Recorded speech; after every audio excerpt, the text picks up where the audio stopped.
What is up, y'all? Welcome back. 400 Legend time, and we're doing that hand load thing again that we like to do, and that is taking handgun bullets for 10 millimeter, which are also 40 caliber, taking them out of the handgun platform, putting them into the 400 Legend rifle platform, and seeing what happens with that projectile downrange into some gel. We've done this before. I would check out our 400 Legend playlist. We've been doing this for a long time. It's a pretty awesome little project that's been ongoing because there's not a whole lot of reloading data or any data for 400 Legend in general. There's very few projectiles you can actually buy. I have one of 4 that I know of right now, so we have to get creative, and we'd like to see what some of these 40 caliber / 10 millimeter projectiles will do when you crank up the speed to 400 Legend speeds, which is pretty incredible. So let's get into this.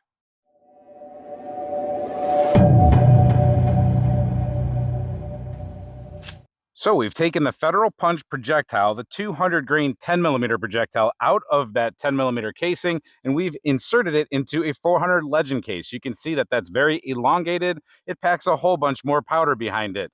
We have the bullet seated just a little farther out than it's seated in the 10 millimeter, but that's just for seating depth purposes and whatnot. So we're going to see if the 10 millimeter punch can get even punchier. Now, we've already done a video on the 10 millimeter punch in our 10 millimeter test series. We have a whole bunch of 10 millimeter ammo videos out there, and in that playlist, you should check it out.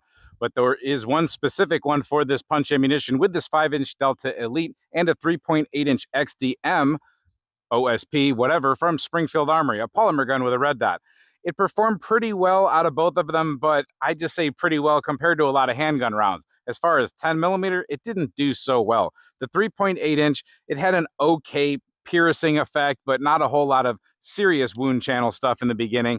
And then the 5-inch 1911, that improved it some, but it didn't give it any miracle work. We were hoping it did, but it didn't. I would definitely check out that video for reference. In the meantime, we will be shooting that 5-inch 1911, or this 5-inch 1911. We'll be shooting one round through the gel today to show you what it's doing in today's version of gel.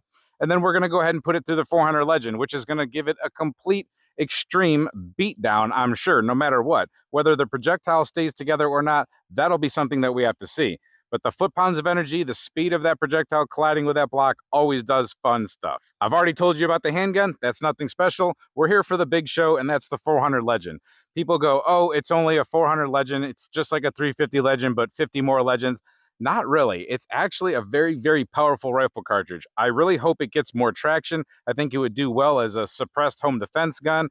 It's definitely a hog hunting gun for people that want to do that. We did take a deer with this cartridge. It's pretty darn impressive on deer. We laid a deer flat out. She didn't move another nerve after we hit her. She just completely froze up and laid down. It's one of those kind of rounds. It's been developed for hunting in straight wall cartridge states. Certain states restrict you. A lot of people go, what's that cartridge for? You know, it's pretty pointless. They don't understand that some states we can't use bottleneck cartridges for hunting, but it doesn't have to stay for hunting. It can be for fun, it can be for hunting, or it can be for defense, or in certain applications, I'm sure certain people would want this that are maybe in some sort of law enforcement aspects.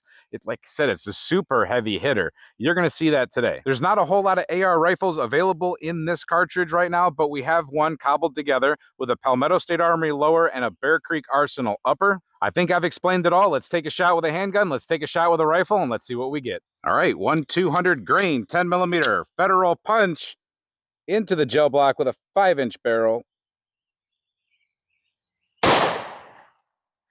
Darn punchy. Hope we didn't come out of the gel, but if we didn't, that's a good spot to hit it because it leaves us plenty of room for 400 Legend. We have 1140 down there, and we did not pick one up here. I should probably lift this up a little bit. Trust me, gun tubing ain't easy, but every now and then you get lucky. We just got so freaking lucky.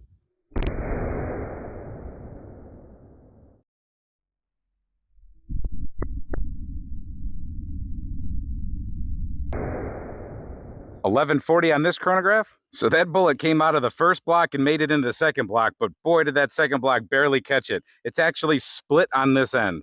I think that split is actually growing in front of our face. That bullet might pop out of there any moment, but that's how lucky we got. That track totally went to the left, but it left us a ton of room for the 400 Legend, so that is awesome. So we have pretty much what we had out on the 1911 the first time around, just a little bit different, but what we do have is a pretty nice entrance wound. It just narrows down to the piercing wound cavity before we like to usually see it, or at least what I'm used to out of some 10mm rounds. It does clear 20 inches of 10% clear ballistics gel block, so that is no joke right there. It actually lands at, I'd say, 21 inches. It pokes back from about 21.5 to 22 inches. That tape is what it is, the where it lands in between these two blocks, but I'm just looking at it right now, and it's about an inch into the next one. I will say there is a little bit of an effect here as far as elasticity of the edge of a block. I personally believe it is a little bit hard to come out of one block and get into the next block. It's just like a water tension type of thing, except for its gel block tension. Some may disagree, but I do think it's a challenge going from one to the next. Anyway, with that said, following it backwards, again, just a piercing wound channel that gradually increases back to the more disruption of the entrance wound. Not a whole lot of speed, not a whole lot of foot-pounds, but it does the job. It will do the job. And for some reason, again, I remember this from the last time, it does launch the gun out of your hand pretty well. It does have a lot of recoil. So I don't know what kind of powder they use, but I don't know. Maybe it's good for this round, maybe it's not, but it is pretty recoily of a round. You get the penetration, you just don't get the super disruption for having all that recoil in your hand. And trust me, we're not recoil sensitive. We shoot 10mm all the time on this channel and all kinds of other stuff. 10mm is totally our jam, so we know it, and it is pretty punchy in the hand out of the 3.8 inch and the 10mm XDM, or no, Delta Elite. Now let's get this projectile in a rifle. All right, I've carefully loaded that projectile in there so that it won't have any issues with setback or anything. Let's see what we get. We got some super destruction. We got 2039.4 and we got 2030. Let's go take a look.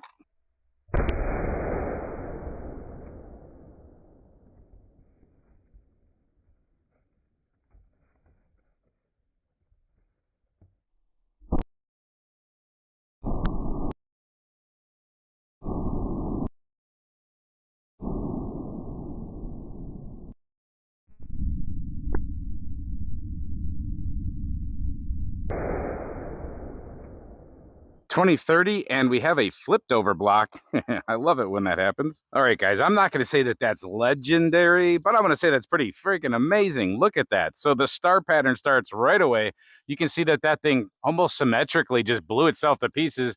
You see some pedal tips going in almost the, well, you see 5 points of it. 6 points is missing, but compared to that handgun round up there in the corner, night and day difference. We have good placement on both of those shots to see what we're doing. Let's take a look from the side. And holy moly, what a difference here. So I don't call many rounds perfect, but I'll tell you what, if you're going to use this for some sort of a defensive purpose, or even right now it's looking like hunting purpose or something, this might be one of your most perfect this type of wound channels for this 40 caliber projectile. If you see where it first went in, that thing did what we saw a second ago. It starred itself open. A couple petals went flying in directions here or there, sending some energy. You see pieces of lead left over all over the place. You see a very violent initial wound track that's going at least until the 7 or 8 inch mark before it even thinks about calming down, and it's still not very calm. It's still losing all kinds of lead and copper as it goes, and it's still a pretty darn nice sized wound track.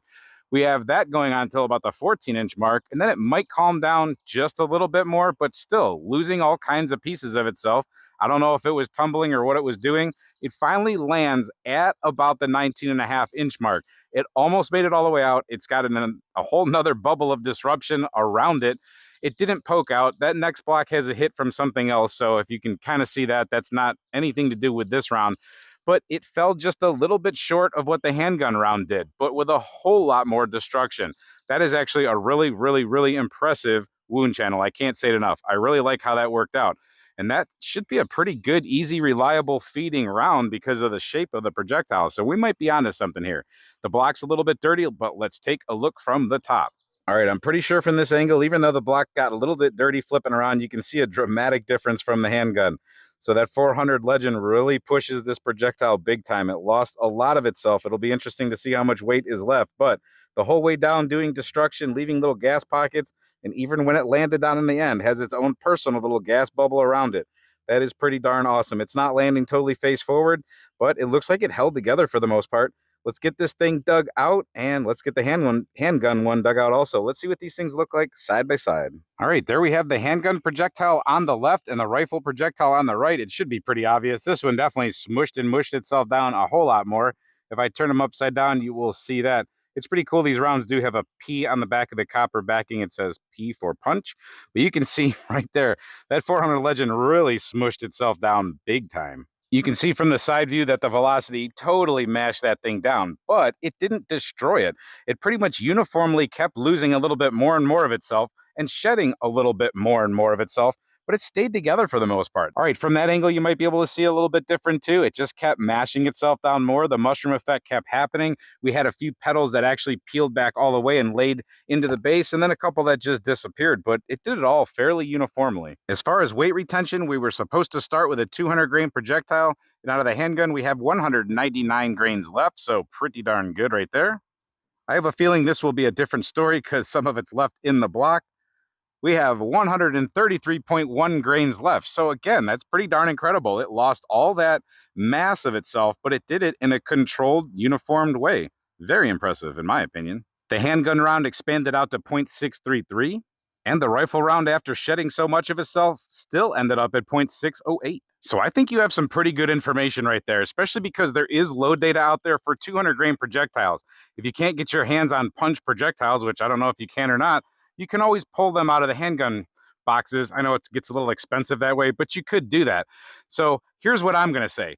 Federal, here's your chance. Very good performance. We did the testing for you. Make it happen. It's a good bullet profile. It should feed well. People are really hungry for 400 Legend options.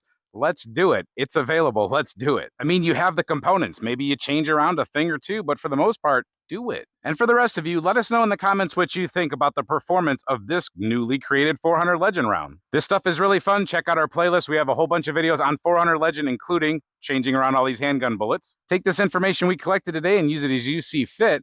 But thank you for watching this video, and until we see you next time, stay safe, have fun, and keep shooting. Maybe some 400 Legend?